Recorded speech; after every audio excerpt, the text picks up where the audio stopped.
Hello students, आज हम उसी ज्योग्राफी के टॉपिक पे बात करेंगे जो हमने पीछे की वीडियो में किया था, यानी राजस्थान की भू आकृति जो है, भू आकृति जो कैसी है, कितने भागों में विभाजित किया है, ये हमारा टॉपिक चल रहा था। स्टूडेंट, हम पढ़ने से पहले मैं आप लोगों को एक बात बोलूं कि अभी बहुत सारे कंपटीशन हैं आपके। रीट है, फर्स्ट ग्रेड है, सेकंड ग्रेड है, कॉलेज लेक्चर भी हो सकता है, होगी, अभी आ जाएगी जल्दी। उसके अलावा वनपाल की हैं, उसके अलावा खूब सारी लैब असिस्टेंट की हैं, बहुत सारी वैकेंसियां हैं वर्तमान समय में, यानी 2022 में बहुत वैकेंसियां हैं। तो आप लोगों से यही कहना है कि आप कहीं भी पढ़ें, कुछ भी पढ़ें, लेकिन पढ़ें ऐसा जिससे आपके डायरेक्ट क्वेश्चन आए, और आप एक साल के लिए तो बिल्कुल कमर कसी लिए कि आपकी तैयारी जो है वो इतनी हो कि किसी में भी, यानी 10 वैकेंसी में कहीं तो आपकी जो है जॉब लगे। और उसके लिए आपको दृढ़ निश्चय होकर कार्य करना पड़ेगा। ऐसा नहीं कि आज हमने पढ़ लिया, 2 दिन छुट्टी कर ली, आज मेरा दोस्त आ गया, आज मेरा मामा आ गया, आज मेरा भाई आ गया, नहीं। ये सारी चीज़ें क्या होती है, नथिंग होती है। हमें इन चीज़ों पे ध्यान नहीं देना, कौन आता है कौन जाता है, क्योंकि हमारे ज़िंदगी के एक एक पल जो है, जब हम तैयारी कर रहे हैं तो बहुत इंपॉर्टेंट होता है। तो उस पल का जो है आप पूरा उपयोग करें, क्योंकि वैकेंसियाँ हमारे सामने हैं और वैकेंसियों की हम तैयारी कर रहे हैं। तो ये सारी चीज़ें आप छोड़ दें, और मैं आपको कहती हूँ, इस बात का मैं विश्वास दिलाती हूँ कि आपने सारी चीज़ें छोड़कर, इवन आप मोबाइल भी जो हैं वो सिर्फ पढ़ने के लिए यूज़ करें, उसके अलावा और सारी चीज़ें जो आप बिल्कुल छोड़ देंगे, तो मैं कहती हूँ कि सफलता आपके ज़रूर कदम चूमेगी। उसी के ये है कि राजस्थान के सारे एग्ज़ाम हैं, उसमें राजस्थान काफ़ी आता है, तो हम राजस्थान के वीडियो भी जो है पॉलिटी के साथ साथ लेके आ रहे हैं। आप एक एक वीडियो को देखें, क्योंकि हम उसमें छोटे छोटे पार्ट लेके आ रहे हैं, ताकि मैं पूरी आदि भू आकृति प्रदेश आपको बताऊंगी। तो एक भू आकृति प्रदेश में इतनी सारी चीज़ें हैं कि आप चारों को तो बिल्कुल भी लर्न एक वीडियो में नहीं कर पाएंगे। इसीलिए मैं एक एक भू आकृतिक प्रदेश लेके आ रही हूँ, ताकि पहला आपको ध्यान हो उसमें क्या क्या चीज़ें हैं, फिर दूसरे आप देखोगे, फिर तीसरा और चौथा, वो दोनों छोटे हैं तो उन दोनों को हम साथ भी ऐड कर लेंगे। तो आपसे रिक्वेस्ट है कि आप पढ़ाई करें, और पढ़ाई के साथ वीडियो और बुक्स जो हैं, राजस्थान यदि आप पढ़ रहे हैं तो राजस्थान के लिए आपको बताई चुकी हूँ मैं, 9th, 10th, 11th, 12th की जो है राजस्थान बोर्ड की बुकें होती हैं, जिनका नाम होता है राजस्थान अध्ययन। वो राजस्थान अध्ययन की चारों बुकें आप एक बार ढंग से पढ़ लें, उसके बाद वीडियो देखें, और ज़्यादा भटकने की ज़रूरत नहीं है। 1 या 2 बुक का ही आप आधार बनाएं, उसी के आधार पर बार बार आपको रिपीट करना है। ऐसे नहीं कि आज ये बुक पढ़ी, कल दूसरी पढ़ ली, परसों तीसरी पढ़ ली, तो उससे क्या होगा, जो हमें आता है वो भी हम क्लियर नहीं कर पाएंगे, क्योंकि हम तो रोज़ नई नई चीज़ें देखते हैं, नई नई चीज़ें हमारे सामने आती हैं, तो पुरानी हम भूल जाते हैं, नई हमारे याद नहीं होती हैं, तो फिर हमारी स्थिति क्या होती है, जहाँ हम हैं वहाँ के वहाँ रह जाते हैं। तो हमें जो चीज़ है उसको बार बार रिपीट करना है। 7 दिन पढ़ना है, 1 दिन रिपीट का, फिर 7 दिन पढ़ना है, फिर रिपीट का, 15 दिन हो गए, फिर 2 दिन रिपीट के, फिर 7 दिन पढ़ना है। तो ऐसे ही आपको रूटीन बनाना है, और उस रूटीन से यदि आप काम करेंगे तो सफलता ज़रूर मिलेगी आप लोगों को। तो इसी के साथ हम देखते हैं हमारा अगला भू आकृतिक प्रदेश। पहला हमने देखा ही था कि उत्तरी पूर्वी मरुस्थलीय जो भाग है हमारा, उसको हमने देख लिया था कि उसमें कौन सी नदी है, कितनी जनसंख्या है, कितने वहाँ भूभाग है, और साथ में ये है कि कौन सी वनस्पति है, उसकी आकृति कैसी है, कौन से उसमें खनिज पदार्थ पाए जाते हैं, ये सारी चीज़ें हमने देख ली हैं। तो आज हमारा जो सेकंड पार्ट है, वो सेकंड पार्ट है वो हमारा है अरावली पर्वतमाला। तो राजस्थान के लिए अरावली पर्वतमाला एक बहुत महत्व रखती है। क्यों? क्योंकि वो उसका 80% भाग कहाँ है, राजस्थान में ही है। तो राजस्थान के लिए अरावली पर्वतमाला का नाम आते के साथ आप सोच ली कि एक क्वेश्चन तो आपके एग्जाम में जरूर आएगा ही। क्यों? क्योंकि वो हमारे ही लिए है। जब 80% हमारे यहाँ पे है तो क्वेश्चन पूछेंगे उसको। तो स्टूडेंट, अरावली पर्वतमाला जो है वो उसको बोलते हैं मध्यवर्ती अरावली प्रदेश, यानी भू आकृति प्रदेशों के यदि हम नामांकन की बात करें तो उस नामांकन में भू कौन सा है, मध्यवर्ती अरावली प्रदेश। अब मध्यवर्ती अरावली प्रदेश यानी हमारा दूसरा प्रदेश है, भू आकृतिक प्रदेश है। तो इसमें हम सबसे पहले देखते हैं कि इसमें कितना भूभाग आता है हमारा, कितनी इसमें जनसंख्या है, कौन सा कब प्राचीन है, नवीन है, साथ में इसमें कौन कौन से खनिज पदार्थ पाए जाते हैं, और भी कहाँ कहाँ इसकी श्रृंखलाएँ, सबसे ऊंची श्रृंखला कौन सी है, और उसके बाद कहाँ तक ये फैली हुई, क्या राजस्थान में, राजस्थान के अलावा और कौन से स्टेट में है, ये है। तो ये सारी चीज़ों पर हम चर्चा करेंगे। तो सबसे पहले जो है हमें देखना है कि ये हमारे राजस्थान के कितने भाग में फैली हुई है। तो आप लोगों को बता दूं कि अरावली पर्वतमाला जो है हमारे राजस्थान के कुल भूभाग का 9%, यानी राजस्थान के कुल भूभाग का 9% जो है वो अरावली पर्वतमाला में है। और यदि हम जनसंख्या की बात करें तो जनसंख्या, जब हमने पहला वाला पार्ट किया था, मरुस्थल वाला प्रदेश किया था, तो उसमें हमारा भूभाग था 61%, लेकिन इसमें यदि हम देखें तुलनात्मक दृष्टि से हम देखते हैं तो उसमें इसमें क्या आएगा 9%। और यदि जनसंख्या देखें तो जनसंख्या भूभाग से 1% अधिक है। आपको ध्यान रखना है कि अरावली पर्वतमाला में ज़्यादा लोग रहते हैं जितनी वो भूभाग है उसका, तो 9 से 10 आपको कनेक्ट करके चलना है ताकि आप कभी नहीं भूलोगे। तो 9% भूभाग है और अधिक हमारी जनसंख्या है 9-10। तो 9-10 क्या है, अपन कहते हैं कितना भाग होगा, 9-10 होगा, तो 9 तो उसका भूभाग है, 10% क्या है वो आपकी जनसंख्या, कुल जनसंख्या की। उसके बाद हमारे पास जो आता है वो आता है कि राजस्थान के कितने जिलों में फैला हुआ है, यानी अरावली पर्वतमाला का जो विस्तार है वो राजस्थान के कितने एरिया में है। तो वो एरिया जो है वो कितने में है, यानी कि राजस्थान के 13 जिलों को ये कनेक्ट करता है। 13 जिलों में अरावली पर्वतमाला फैली हुई है। तो कौन कौन से ज़िले हैं ये तो आपको मैंने एक मैप छोटा सा मैंने बना रखा है, उसमें आपको दिख ही रहे होंगे कि नीचे से जो है हमारा जाके यानी उदयपुर हमें दिखता है यहाँ पे, फिर डूंगरपुर भी थोड़ा दिख जाता है, और ऊपर तक यानी कि खेतड़ी, सिंघाना, यानी झुंझुनू, सीकर, जयपुर, यहाँ तक इसका फैलाव है। तो इससे स्पष्ट होता है कि अरावली पर्वतमाला जो है हमारे लगभग 13 जिलों में फैली हुई है। ठीक है, क्योंकि जब मैंने मरुस्थल प्रदेश बताया था तो मरुस्थल प्रदेश में हमारे ज़िले कम थे, भूभाग ज़्यादा था, लेकिन अब इसमें क्या है, भूभाग कम है, ज़िले ज़्यादा हैं। तो फर्स्ट में हमारे ज़िले 12 ही थे, लेकिन वर्तमान समय में हमारे ज़िलों की संख्या कितनी हो चुकी है, 13 हो चुकी है। यानी राजस्थान के 13 जिलों में अरावली पर्वतमाला का विस्तार है। तो वो 13 ज़िले कौन कौन से हैं, नीचे से जैसे हम देखेंगे तो सबसे पहले उदयपुर आएगा, उदयपुर के बाद डूंगरपुर है, डूंगरपुर के बाद राजसमंद है, राजसमंद के बाद, क्योंकि मैप में जो है सीरीज़ में हम ऊपर बढ़ते जाते हैं, राजसमंद आता है, राजसमंद के इधर जब हम देखते हैं तो भीलवाड़ा आता है, भीलवाड़ा से ऊपर जब हम जाते हैं इधर साइड में चित्तौड़गढ़ आता है, चित्तौड़गढ़ से जाते हैं प्रतापगढ़ आता है, क्योंकि चित्तौड़गढ़ प्रतापगढ़ तो पहले एक ही थे, अभी तो अलग करे हैं, तो दोनों ही टच करते हैं, क्योंकि प्रतापगढ़ की जो है वो ऐसे लंबाई में है तो वो टच करता है उसको।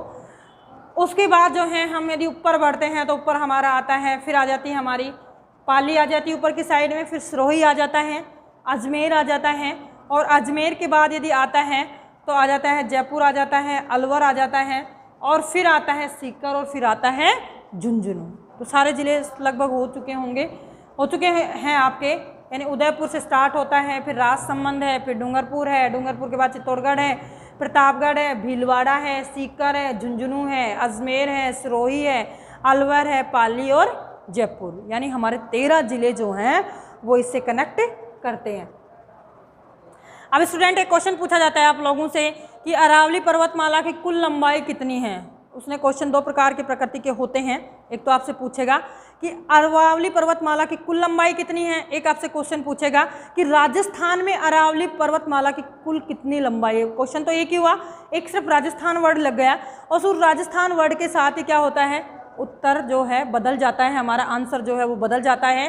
कैसे कि यदि हम कुल लंबाई की बात करेंगे तो कुल लंबाई कितनी आती है, 692 किलोमीटर। ठीक है, और यदि हम राजस्थान की बात करें कि राजस्थान में कितनी लंबाई है, तो राजस्थान में यदि हम लंबाई देखते हैं तो कितनी है, 550 किलोमीटर।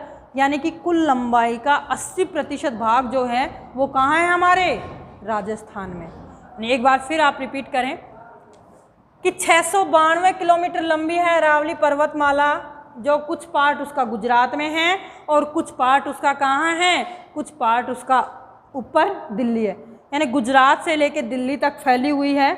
लेकिन इसमें से गुजरात में है, फिर राजस्थान में, फिर दिल्ली है। यदि आपसे क्रम भी पूछ लिया जाए राज्यों का कि अरावली पर्वतमाला का विस्तार है, तो आपका जो आंसर होगा वो क्या होगा कि ये पर्वतमाला जो है गुजरात से स्टार्ट होती है, गुजरात के किससे, खेड़ ब्रह्म और पालमपुर से, और खेड़ ब्रह्म पालमपुर जो है उससे स्टार्ट होकर ये फिर कहाँ जाती है, दिल्ली। और दिल्ली में कहाँ, दिल्ली में रायसीला की पहाड़ियाँ हैं, वहाँ जो वो रायसीला की जो पहाड़ियाँ हैं वो अरावली पर्वतमाला का ही क्या है, भाग है। यानी रायसीला की जो पहाड़ियाँ हैं वो इसी का पार्ट है अरावली पर्वतमाला का, और इस रायसीला की पहाड़ियों पर ही राष्ट्रपति भवन बना हुआ है। कई बार पूछ लिया जाता है कि हमारा राष्ट्रपति भवन कहाँ बना हुआ है, तो रायसीला की पहाड़ियों पर, जो अरावली पर्वतमाला का क्या है, एक भाग है। दिल्ली में है रायसीला की पहाड़ी, जहाँ पर क्या है, राष्ट्रपति भवन है। तो राष्ट्रपति भवन जो है हमारा है वो अरावली पर्वतमाला पर ही है, राष्ट्रपति भवन। अब बात आती है स्टूडेंट कि राष्ट्रपति भवन तक, फिर हम इसकी देखेंगे कि इसका विस्तार कैसे है, कैसे फैली हुई है ये। तो आपको बता दूं मैं कि अरावली पर्वतमाला जो है दक्षिण पश्चिम से लेकर, यानी नीचे है ना दक्षिण पश्चिम से लेकर और कहाँ तक फैली हुई है, उत्तर पूर्व। यानी आपको डायग्राम ही ध्यान में रखना है। यदि आपको ये याद भी नहीं रहता कि दक्षिण पूर्व उत्तर क्या होता है, ये ध्यान में नहीं रहता, आपको डायग्राम ध्यान है कि वो ऐसे तिरछी जाती है। अब तिरछी जाती है तो लोकेशन यदि आप इंकित करोगे तो आप कर भी सकते हैं स्टूडेंट, क्योंकि यदि यहाँ से हम करते हैं तो दक्षिण पश्चिम में आ जाता है, उधर से हम करते हैं तो उत्तर पूर्व आ जाता है। तो इसका विस्तार दक्षिण पश्चिम से लेकर उत्तर पूर्व तक है। अब बात आती है कि आपको बता दिया 550 किलोमीटर, 80% राजस्थान में, तो सारा पार्ट इसका राजस्थान में होगा। 20% जो कैसा है, अश्रृंखलित, यानी टूटी फूटी पहाड़ियाँ हैं, थोड़ी थोड़ी जुड़ी हुई पहाड़ियाँ हैं। वो कहाँ पर हैं, गुजरात में हैं। और कहाँ पर हैं, दिल्ली में। दिल्ली और गुजरात में जो है पहाड़ियाँ जो है श्रृंखलाबद्ध नहीं हैं। वहाँ पर कैसी पहाड़ियाँ हैं, छोटे छोटे टुकड़ों में पहाड़ियाँ हैं। और श्रृंखलाबद्ध जो है वो हमारे कहाँ से लेकर, उदयपुर से लेकर और खेतड़ी सिंघाना तक जो है, यानी कि झुंझुनू तक हमारी जो पहाड़ियाँ हैं राजस्थान में अरावली पर्वत की, ये पहाड़ियाँ कैसी, श्रृंखलाबद्ध हैं, एक श्रृंखला के रूप में एक दूसरे से जुड़ी हुई हैं। तो यानी यहाँ से लेकर यहाँ तक कैसी है ये, यहाँ से यहाँ तक ये बिल्कुल श्रृंखलाबद्ध एक श्रृंखला में है। लेकिन ऊपर जैसे ही जाते हैं तो छोटे छोटे टुकड़ों में टूट जाती है, नीचे आते तो छोटे छोटे टुकड़ों में ये हो जाती हैं। तो यानी कि राजस्थान में इसका जो विस्तार है वो कैसा है, श्रृंखलाबद्ध है। पर राजस्थान के इधर यदि हम देखते हैं तो वो कैसे हैं, टूटे फूटी अवस्था में मिलती हैं। उसके बाद आता है कि स्टूडेंट इसकी सबसे ज़्यादा चौड़ाई और सबसे ज़्यादा ऊंचाई कहाँ है, सबसे कम कहाँ है। तो आपको बता दूं कि जब हम दक्षिण पश्चिम में देखते हैं तो यहाँ पर ये सबसे ऊंची है और सबसे चौड़ी है। यहाँ का एरिया कैसा है, सबसे ऊंचा है और सबसे चौड़ा है। यानी दक्षिण पश्चिम में जो है, यानी उदयपुर, डूंगरपुर, प्रतापगढ़, यहाँ पे क्या है, ये सबसे ऊंची पहाड़ियाँ हैं, सबसे चौड़ी हैं। और जैसे हम ऊपर की ओर जाते हैं, जैसे हम ऊपर की ओर ऐसे जाते हैं, वैसे क्या होती जाती है, इनकी चौड़ाई क्या होती जाती है, कम होती जाती है। और ऊपर जाके सबसे कम हो जाती है। यानी धीरे धीरे इन पहाड़ियों की जो ऊंचाई है और चौड़ाई दोनों क्या होती हैं, कम होती हैं। अब आता है कि हम पर्वत श्रृंखलाएं पढ़ेंगे अलग से, उसमें हम सारी चीज़ें कर लेंगे। लेकिन जो महत्वपूर्ण, जो बहुत इम्पोर्टेंट है कि हमारा सबसे ऊंचा शिखर है, ठीक है, सबसे ऊंची पर्वतमाला जो है वो कौन सी है, तो वो है गुरु शिखर, जो सिरोही में है, गुरु शिखर। और ये गुरु शिखर हमारा सबसे ऊंचा पर्वतमाला है और इसकी ऊंचाई कितनी है, 1722। तो 1722 जो है इसकी ऊंचाई है, सिरोही में है ये। उसके बाद आता है स्टूडेंट्स, यदि हम विभाजन और ये देखते हैं इनका, एक आपको बता दूं कि जो अरावली पर्वतमाला है, आपको पिछले वीडियो में मैंने बताया था कि ये गोंडवाना लैंड का एक पार्ट रहा, एक भाग रहा है। विश्व की प्राचीनतम पर्वतमाला है ये, यानी विश्व के जो प्राचीन पर्वतमाला है उनमें से हमारी अरावली पर्वतमाला का भी नाम आता है। और ये गोंडवाना लैंड का क्या है, भाग है। साथ में यदि हम इसकी अवस्थिति देखें तो इसके दक्षिण में तो क्या है, दक्षिण में तो है पठारीय भाग। और यदि हम उत्तर पूर्व में देखते हैं तो उत्तर पूर्व में क्या है, मैदानी भाग। और इसको एक चीज़ और है कि इसको अवशिष्ट पर्वत भी कहा जाता है। अवशिष्ट पर्वत क्यों कहा जाता है, अवशिष्ट पर्वत इसलिए कहा जाता है कि जब ये प्रारंभ में जब था तो ये ऊंची ऊंची श्रृंखलाएं थी, इसमें ऊंचे ऊंचे पर्वत थे। लेकिन धीरे धीरे इसका क्षय हो गया है और कुछ अवशेष धीरे धीरे इसके खत्म होते जा रहे, कुछ बचे हुए हैं, इसलिए को इसका क्या कहा जाता है, अवशिष्ट पर्वत। यानी अरावली पर्वतमाला को अवशिष्ट पर्वत भी कहा जाता है। उसके बाद आता है कि हमारे जो सबसे ज़्यादा वर्षा होती है वो अरावली पर्वतमाला के एरिया में ही होती है। कितनी होती है, सर्वाधिक वर्षा वाला जो पॉइंट है वो है माउंट आबू सिरोही। यानी सबसे ज़्यादा वर्षा जो है वो माउंट आबू सिरोही में 110 के आसपास, 110 से 125 के आसपास होती है। तो माउंट आबू सिरोही में सबसे ज़्यादा वर्षा होती है, जो कहाँ, सिरोही में आपको बता ही दिया है। ये कहाँ है, अरावली पर्वतमाला में। अब आती है कि यहाँ पे वर्षा कितनी होती है, यदि सिरोही में सर्वाधिक होती है तो फिर वर्षा की मात्रा कुछ ज़्यादा ही रही होगी यहाँ पे। तो यहाँ पे वर्षा होती है 50 सेंटीमीटर से लेकर 90 सेंटीमीटर तक, यानी 50 से 90 सेंटीमीटर तक क्या होती है, वर्षा होती है। और सर्वाधिक राजस्थान में वर्षा वाला पॉइंट भी कहाँ पे है, अरावली पर्वतमाला में ही है। दूसरा इसको कहा जाता है, एक तो हमारी जल विभाजक रेखा कहा जाता है इसको, क्योंकि ये जल का विभाजन करती है, आधी नदियाँ इधर आ जाती हैं, आधी इधर इस साइड चली जाती हैं। दूसरा जो हमारा मानसून आता है, उस मानसून से जो टकराता है वो इधर ज़्यादा वर्षा होती है, उधर कम होती है।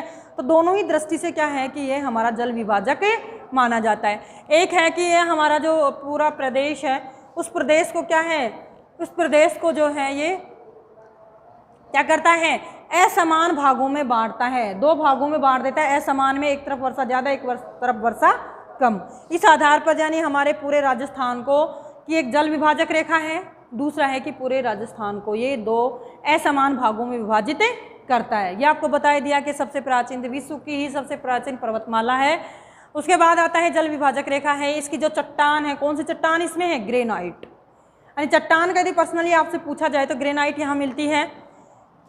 यदि हम अगला क्वेश्चन करते हैं इससे, तो यहाँ की जलवायु की हमने सारी चीज़ें पूछी, तो जलवायु कौन सी है यहाँ पे, तो जलवायु है स्टूडेंट उपाद्र जलवायु, क्योंकि वहाँ पे कौन सी थी हमारी, उष्ण जलवायु।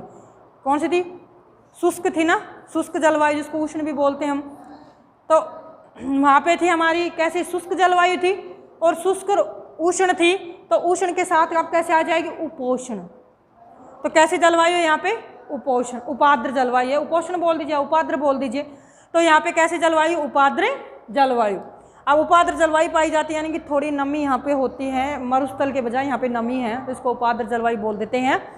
उसके बाद है मिट्टी की बात आती है कि यहाँ पे कौन सी मिट्टी, क्योंकि वहाँ पे हमने पढ़ी थी बलुई रेतीली मिट्टी पाई जाती है। लेकिन यदि यहाँ मिट्टी की बात करते हैं हम, तो यहाँ मिट्टी कौन सी पाई जाती है, काली मिट्टी।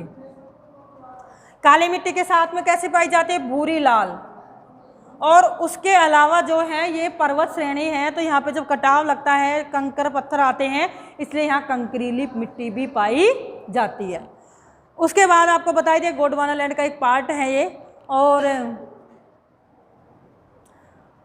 इसमें जो खनिज पदार्थ हैं वो बहुतायत मात्रा में मिलते हैं। यानी कि जो हमारी अरावली पर्वतमाला है उसमें खनिज पदार्थों का क्या, खनिज पदार्थों का घर कहा जाता है। तो खनिज पदार्थों का घर क्यों कहा जाता है, क्योंकि सबसे ज़्यादा खनिज पदार्थ अरावली पर्वतमाला के एरिया में ही मिलते हैं। अब कौन कौन से मिलते हैं, तो तांबा मिलता है, सीसा, जस्ता, लोहा, चांदी, अभ्रक, मैगजीन, फेल्सपार, मार्बल, चूना पत्थर और पन्ना। यानी चांदी, पन्ना, ऐसी चीज़ें जो हैं, लोहा, सीसा, जस्ता, तांबा, अभ्रक, मैग्नीज, मार्बल, चूना पत्थर, ये सारे कहाँ मिलते हैं हमारे, ये सारे हमारे मिलते हैं अरावली पर्वतमाला प्रदेश या क्षेत्र में। ठीक है, तो ये हमारा जो था पूरा इस एरिया का जो था कि एरिया कितना है, कितना ये कवर करता है, क्या क्या चीज़ें हैं। इसमें कुछ चीज़ें बच गई हैं जो हम आगे देखेंगे।